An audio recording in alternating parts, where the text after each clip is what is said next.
প্রত্যেকেই ইতিকাফের এই মুবারক আমল রাসূলুল্লাহ জীবনে মৃত্যু পর্যন্ত ছাড়ে নাই।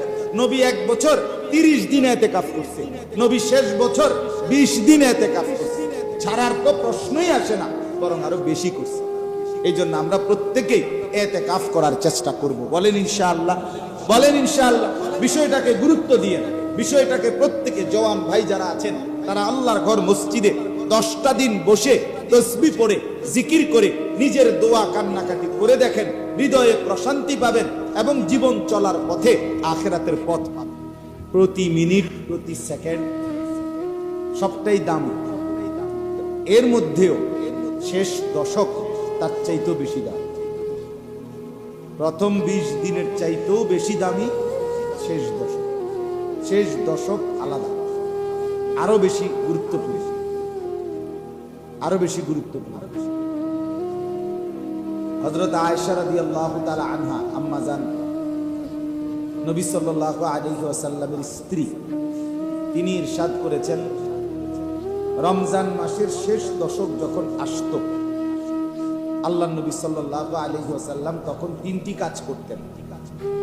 1 নম্বর, শাদ্দাল মিজার, নবী সাল্লাল্লাহু আলাইহি ওয়াসাল্লাম নিজের কোমর শক্তভাবে বেঁধে নিতেন, কোমর বেঁধে নিতেন।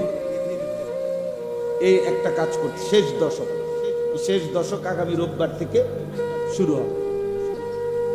এখন কোমর বেঁধে নিতেন মানে কি? কোমর বেঁধে নিতেন এক কথা হলো, বিগত 20 দিন তো পরিশ্রম করছেন, এবার আরো বেশি পরিশ্রম করবে। এই পরিশ্রমের জন্য পূর্ণ কোমর বাইন্ধা প্রস্তুতি নিতে। আমাদের বাংলা ভাষাতেও এটা আমরা প্রবাদ বাক্যের মতো বলি যে সে কোমর বাইন্ধা কামে নামছে, আদা জল খাইয়া নামছে, একজন বলে না কোমর বেঁধে নামছে। স্বাভাবিকভাবে কোমরে যদি কেউ কোনো কিছু বাঁধে তার শরীরে শক্তি সঞ্চার হয়। যেন মানুষ যখন গ্রামগঞ্জে দেখবেন ঝগড়া লাগে, কাজ্জা লাগে, তখন এই কোমরে গামছা বাঁধ দিয়া টাইট করে আয়, এবার একদম হতে এলাম, তুই আগ গেলে আমি ফিরছাম। তার মানে কোমরে কোনো কিছু বাঁধ দিলে শক্তি হয়, শক্তি সঞ্চার। যারা মার্শাল আর্ট শিখে, আপনার কুংফু, কারাতে, মার্শাল আর্ট, এদের দেখবেন এদের মূল বিষয় হলো এই কোমরের বেল্ট। কোমরের বেল্ট এটাই তাদের মূল প্রশিক্ষণের একটা অংশ। তো যেন কোমরে কোনো কিছু বাধা, এটা শক্তি সঞ্চয়ের একটা লক্ষ্য। তো রাসূলুল্লাহ সাল্লাল্লাহু আলাইহি ওয়াসাল্লাম কোমর বাঁধতেন। এটা হলো এক অর্থ, মানে বাকি 10 দিন আরো বেশি ইবাদত করবে সেটার প্রস্তুতি নিতেন। আর আরেকটা অর্থ কি সেটা আমি বলতেছি একটু পরে, 1 মিনিট পরে। 2 নাম্বার, নবী সাল্লাল্লাহু আলাইহি ওয়াসাল্লাম দ্বিতীয় যেই আমলটি করতেন, আহইয়া লাইলাহু।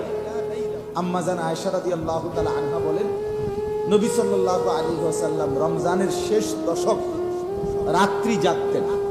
অর্থাৎ হয়তো সারা রাত জেগে থাকতেন, অথবা একেবারেই সামান্য একটু বিশ্রাম করে রাত্রের পূর্ণ অংশের বেশি অংশই জেগে থাকতেন। 3 নম্বর, আইকাযা আহলাহু। নবী সাল্লাল্লাহু আলাইহি ওয়াসাল্লাম রমজান মাসের শেষ দশকে নিজের পরিবারের সদস্য, স্ত্রী, সন্তান, ছেলে মেয়েদেরকে, বিবি বাচ্চাদেরকে নামাজের জন্য, ইবাদতের জন্য, অতিরিক্ত বন্দিগির জন্য জাগিয়ে দিতেন, আইকাযা, উঠায় দিতেন। কিতাবের মধ্যে স্পষ্ট আছে, হযরত ফাতেমার ঘরের দরজার কড়া নাড়তেন, হযরত আয়েশা রাদিয়াল্লাহু তাআলা আনহাকে ডাক দিতেন। এভাবে সবাইকে ডাকাডাকি করে নবী সাল্লাল্লাহু আলাইহি ওয়াসাল্লাম ঘুম থেকে জাগিয়ে দিতেন যে রমজানের শেষ দশক ইবাদতের, আখিরাতের, পরকালের পুঁজি কামাই করার, জাহান্নাম থেকে মুক্তির শেষ সময়, মুক্তির শেষ সময়, মুক্তির পরওয়ানা, আল্লাহ তাআলার মাফ করার, নাজাতের লাস্ট সময়। এখন তোমরা জাগো, সবাই আল্লাহকে ডাকো, কান্নাকাটি করো, দোয়া করো। এরকম চেষ্টা করতেন। তাইলে কি বুঝলেন? রমজানের শেষ দশকে নবী সাল্লাল্লাহু আলাইহি ওয়াসাল্লাম কোমর বাঁধতেন, রাত্রি জাগতেন, স্ত্রী পরিবারের স্বজনদেরকেও নামাজের জন্য, ইবাদতের জন্য, রাত্রি জাগার জন্য কি করতেন? তুলে দিতেন। এই হলো একটা বিষয়। হযরত আয়েশা রাদিয়াল্লাহু তাআলা আনহা আরো বলেন, রাসূলুল্লাহ সাল্লাল্লাহু আলাইহি ওয়াসাল্লাম ইয়াজতাহিদু ফিল আশরিল আওয়াখির মা লা ইয়াজতাহিদু ফি গায়রি। বছরের সারা বছরের মধ্যে শেষ দশকে নবী সাল্লাল্লাহু আলাইহি সাল্লাম যে পরিমাণ মেহনত করতেন, পরিশ্রম করতেন, সেটা আর কোন সময়ই বছরে করতেন। তার মানে বোঝা গেল শেষ দশক পুরা 11 মাস 20 দিনের মধ্যে শেষ দশক একেবারেই আলাদা। এখন এই শেষ দশকের গুরুত্বপূর্ণ আমল, যেটা আমার ওই 6টা আমলের শেষ 2টা গুরুত্বপূর্ণ আমল হলো 2টা। 1 নম্বর হলো ইতিকাফ। 1 নম্বর হলো কি? ইতিকাফ। শেষ দশক ইতিকাফ, আল্লাহর ঘর মসজিদে আল্লাহর জন্য গোটা পৃথিবী থেকে সম্পর্ক বিচ্ছিন্ন করে একাকী আল্লাহ তাআলার মহব্বত, আল্লাহ তাআলার মারিফত, আল্লাহ তাআলার ইবাদত, আল্লাহ তাআলার গোলামির মধ্যে একদম ডুবে যাওয়া। কিতাবের মধ্যে লিখছে ইমাম ইবনু রজব হাম্বলি রাহমাতুল্লাহি আলাইহি, ইতিকাফ কি জিনিস? কাতউল আলাইক মাআল খালাইক। সমস্ত সৃষ্টির সাথে সমস্ত সম্পর্ক বিচ্ছিন্ন করা, আল্লাহ তাআলার সাথে লিল ইত্তিসালি মাআল খালিক, আল্লাহ তাআলার সাথে সম্পর্ক সৃষ্টি করার জন্য সমস্ত সৃষ্টির সাথে সম্পর্ক বিচ্ছিন্ন করে দেওয়া, এটার নাম ইতিকাফ। আমি এবার সম্পর্ক গড়ব শুধুই মাওলার সাথে, এজন্য গোটা পৃথিবী ভুলে গেল, এটা ইতিকাফ। আরেকটা গুরুত্বপূর্ণ বিষয় হলো রমজান মাসে প্রথম দিন থেকে শুরু করে 20 দিন আল্লাহ তাআলা বলছে, বান্দা তুমি একটা নির্দিষ্ট সময় সুবহে সাদিক সকাল থেকে সূর্যাস্ত পর্যন্ত খাদ্য পানীয় এবং স্ত্রী মিলন, হালাল স্ত্রী গমন, এটার থেকে এইটুকু সময় বিরত থাকো। বান্দা 20 দিন আল্লাহর হুকুমে বিরত রয়েছে, ফলে তার ভিতরে আল্লাহ তাআলার ইবাদত, আল্লাহ তাআলার মহব্বত বাড়ছে। আখিরাতের প্রেরণা আগের চাইতে সতেজ হয়েছে এই 20 দিনে। এইবার আল্লাহ বলে, বান্দা চলো, তুমি যেহেতু সকাল থেকে সন্ধ্যা পর্যন্ত আমার এই কথাটা মেনে একটা শক্তি সঞ্চয় করছো, এবার শেষ 10 দিন একেবারে হালাল স্ত্রী, সন্তান, সংসার, ফ্যামিলি, ঘর, এইটাও ছেড়ে দিয়া, রাতেও অনুমতি নাই, দিনেও অনুমতি নাই, একদম সব ছেড়ে আমার ঘরে আসো, আমি তোমারে মাস শেষেই জান্নাতে দিয়ে আসি। এটা ইতিকাফ। ওয়ালা তুবাশিরুহুন্না ওয়া আনতুম আকিফুনা ফিল মাসাজিদ। আল্লাহ তাআলা বলেন রমজানের আলোচনার শেষ আলোচনা এখানে কোরআনে, যে আল্লাহ বলেন তোমরা মসজিদে ইতিকাফের নিয়তে অবস্থান করবে, তো এই সময়টা তোমরা রাতেও দিনেও এক সময়ের জন্য স্ত্রীদের কাছে যেও না। অর্থাৎ 20 দিন তো রাতে অনুমতি ছিল স্ত্রীর কাছে থাকা, স্ত্রীকে নিয়ে থাকা। এই 10 দিন আমি চাই একদম দুনিয়া ভুলে যাও, একদম স্ত্রী সন্তানও ছেড়ে আমার ঘরে আসো। এই জন্য ইতিকাফ একজন বান্দার জন্য আল্লাহ তাআলার মহব্বত আর মারিফত, আল্লাহর ইবাদত, নিজের জান্নাত অর্জন, জাহান্নাম থেকে মুক্তির, আল্লাহর কাছ থেকে চেয়ে নেওয়ার সর্বশ্রেষ্ঠ উত্তম সুযোগ, মাধ্যম, ব্যবস্থা ইতিকাফ। কোন ভদ্র মেজবান তার মেহমানকে অসম্মান করে না, অবমূল্যায়ন করে না, যে মেজবান ভালো মানুষ, ভদ্র। সেখানে যিনি সমস্ত কিছুর দাতা, সেই আরহামুর রাহিমিন আল্লাহ, তিনি তার ঘরে যে আসে সে তো মেহমান। এত বড় মহান আল্লাহ, তিনি তার এই মেহমানকে কদর না করে কেমনে ফিরাই দিবে? কেমনে ফিরাই দেব? এই জন্য মনে রাখতে হবে এই রমজানের শেষ দশকে ইতিকাফ এটা একটা অত্যন্ত গুরুত্বপূর্ণ মুবারক আমল। রাসূলুল্লাহ সাল্লাল্লাহু আলাইহি ওয়াসাল্লাম হাদিসের মধ্যে স্পষ্ট আছে, আম্মা জান আয়েশা রাদিয়াল্লাহু তাআলা আনহা বলেন, রাসূলুল্লাহ সাল্লাল্লাহু আলাইহি ওয়াসাল্লাম মৃত্যু পর্যন্ত, হাত্তা তাওয়াফাহুল্লাহ, মৃত্যু পর্যন্ত কোনদিন নবী সাল্লাল্লাহু আলাইহি সাল্লাম ইতিকাফ ছাড়েন নাই, কোনদিন। যেদিন থেকে রোজার হুকুম আসছে, ইতিকাফের হুকুম, সেই থেকে নিয়ে মৃত্যু পর্যন্ত নবীজি সাল্লাল্লাহু আলাইহি ওয়াসাল্লাম ইতিকাফ করেছে। তাইলে কতটা গুরুত্বপূর্ণ। আল্লাহ কোরআনে বলেছেন, আনতুম আকিফুনা ফিল মাসাজিদ। রমজানের শেষ দশক আমার শায়েখ গতকালকে বলছে, আল্লামা মুফতি মুশতাকুর নবী কাসিম হুজুর সুদন্যপুর মাদ্রাসার ইসলাহি মজলিসে গতকালকে বলছে এই কথাটা, যে আয়াতের অর্থটা এরকম, আল্লাহ যে বলছেন, বান্দা শেষ দশক তো তোমরা আমার ঘর মসজিদে ইতিকাফের নিয়তে থাকবাই, তো এই সময়টা তুমি যদি প্রশ্ন করো গত 20 দিন যে আমি স্ত্রীর কাছে রাত্রে থাকতে পারছি, এই 10 দিনের অনুমতি আছে কিনা, আল্লাহ বলে ওয়ালা তুবাশিরুহুন্না, না এই 10 দিন রাতেও আর স্ত্রী সন্তানের কাছে যাইতে পারবা না, থাকবা তো জানি মসজিদে। অর্থাৎ আল্লাহ যেন চাচ্ছে আমার বান্দা শেষ 10 দিন আমার কাছেই থাকুক, মসজিদেই থাকুক। কোরআনুল কারীমের মধ্যে আছে, আল্লাহ তাআলা ইব্রাহিম এবং ইসমাঈল আলাইহিমাস সালাম এই দুই নবীকে আল্লাহর ঘর কাবা পুনর্নির্মাণ করে মসজিদে হারাম নতুন করে সাজিয়ে আল্লাহ কোরআনে বলছেন যে আমি বলেছি ইব্রাহিম এবং ইসমাঈলকে আমার এই ঘরটা তোমরা পবিত্র করো, লিত্তাইফিন ওয়াল আকিফিন ওয়ার রুকআইস সুজুদ। কাদের জন্য এই কাবা কেন আবাদ করা হয়েছে? 3 শ্রেণীর জন্য। আল্লাহ বলছে, এক, তাইফিন, যারা আমার ঘরের চারদিকে তাওয়াফ করবে তাদের জন্য ঘর পবিত্র করো, ওয়াল আকিফিন, যারা আমার ঘরের মধ্যে ইতিকাফ করবে তাদের জন্য, ওয়ার রুকআইস সুজুদ, এবং যারা রুকু সেজদা করবে মানে নামাজ আদায় করবে তাদের জন্য। তাহলে আল্লাহর ঘর তৈরির একটা মূল মাকসাদ, 3টা উদ্দেশ্যের একটা অন্যতম অংশ ইতিকাফ। কি বলেন না? ইতিকাফ।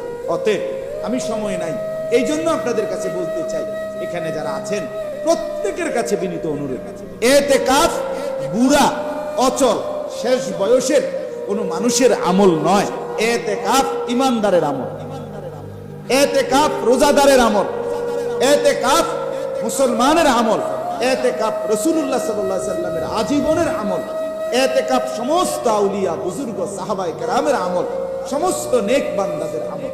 ইতিকাফ জান্নাত কামাই করার আমল, ইতিকাফ জাহান্নাম থেকে বাঁচার শ্রেষ্ঠতম উসিলা, মাধ্যম।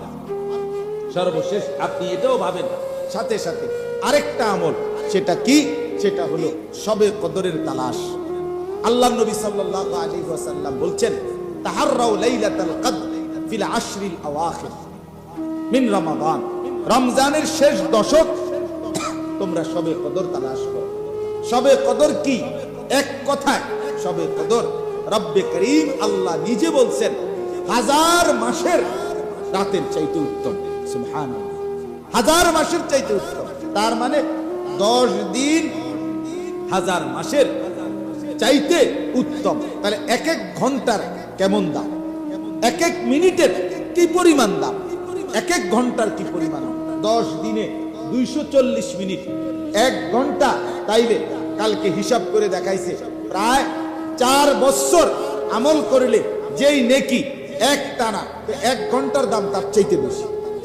শেষ দশকের প্রতি ঘন্টা প্রতি মিনিট দামি শবে কদরের কারণে। এজন্য শবে কদর তালাশ করা বেজর রাত্রিতে, এটাও একটা রমজানের গুরুত্বপূর্ণ, অতি গুরুত্বপূর্ণ আমল। আল্লাহর নবী বলছেন, মান হরিমা খায়রাহা ফাকাদ হরিমা কুল্লা। যে শবে কদর হারাইলো সে সব হারাইলো, তার আর কিচ্ছু নাই। শবে কদর পাইলা না তুমি, কিছুই পাইলা, কিছুই পাইলা না, কিছুই পাইলা না। অতএব শবে কদরের তালাশ কেউ যদি নিশ্চিত করতে চায়, ইতিকাফ তার জন্য শ্রেষ্ঠতম মাধ্যম। এখন ওই কথা আমি যে বলছি, একটা কথা একটু পরে বলতেছি। নবীজি কোমর বাঁধতেন বলছি না যে এটা একটা অর্থ বলতেছি, এইটার আরেকটা অর্থ হলো মুহাদ্দিসিনে কেরাম বলেন আম্মা জান আয়েশার এই কথার অর্থ হলো নবীজি শেষ দশক কোমর বাঁধতেন, মানে স্ত্রীদের থেকে আলাদা হয়ে মসজিদের এতেকাফে ঢুকে যেতেন। এতেকাফে কি করতেন? খুলতেন, ঢুকে যেতেন। এই জন্য এতেকাফ এবং শবে কদর এই দুইটা পাওয়ার শ্রেষ্ঠতম মাধ্যম শেষ দশক এতেকাফ করা। এই জন্য আমার কথা এটাই, আপনি যদি মনে করেন শবে কদর অত্যন্ত দামি, অত্যন্ত দামি, সারা রাত আল্লাহর ফেরেশতারা আল্লাহর সমস্ত বিধান নিয়ে আসে, আল্লাহ তাআলার সমস্ত রহমত মাগফিরাত নিয়ে আসে, এটা যদি পৃথিবীর কেউ না পায় তো কসম খোদা যিনি মসজিদে এতেকাফে আছে শেষ 10 দিন উনি শবে কদর পাবেই পাবে, পাবেই পাবে, পাবেই। কারণ উনি তো পুরা 10 দিন আছে, উনারে না দিয়া আল্লাহ তাআলা বাইরে দিবে না। এই জন্য আমরা প্রত্যেকেই চেষ্টা করি শবে কদরও পাবেন, এতেকাফের এই মহান বরকত। 2013 সালে সর্বপ্রথম আমার শায়েখ আল্লামা মুফতি মুশতাকুন নবী সাহেব হুজুর আমারে প্রথম বলছিলেন, মাওলানা আপনি এতেকাফ করছেন নি? আমি বলছি না। 13 সালে হুজুর বললেন, নবী জীবনে কোনোদিন ছাড়েন নাই, আপনি জীবনে কোনোদিন করেন নাই, কিভাবে দাঁড়াবেন হাসরের ময়দানে? রাসূলুল্লাহ সাল্লাল্লাহু আলাইহি সাল্লামকে বলবেন কি, নবী যখন বলবে উম্মত আমি কখনোই ছাড়ি নাই, তুমি কখনোই করো নাই, তো এটা কেমনে হইল? তো কি বলবেন?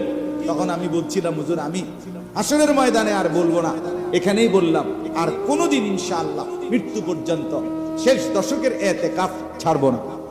আলহামদুলিল্লাহ সেই থেকে স্বাভাবিকভাবে এখন নিজের জীবনের অংশ মনে হয় রমজানের শেষ দশকের এতেকাফ।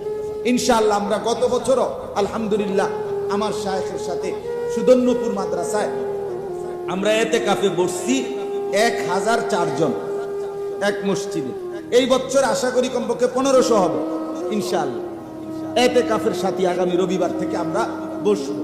আপনাদের কাছে সিট নাই এখন আর, এই আপনাদের কাছে অনুরোধ করছি আপনারা প্রত্যেকে এই মসজিদে এতেকাফ হবে, হাটজারি মাদ্রাসা মসজিদে এতেকাফ হবে এবং নিজ নিজ মহল্লার মসজিদও এতেকাফ হবে।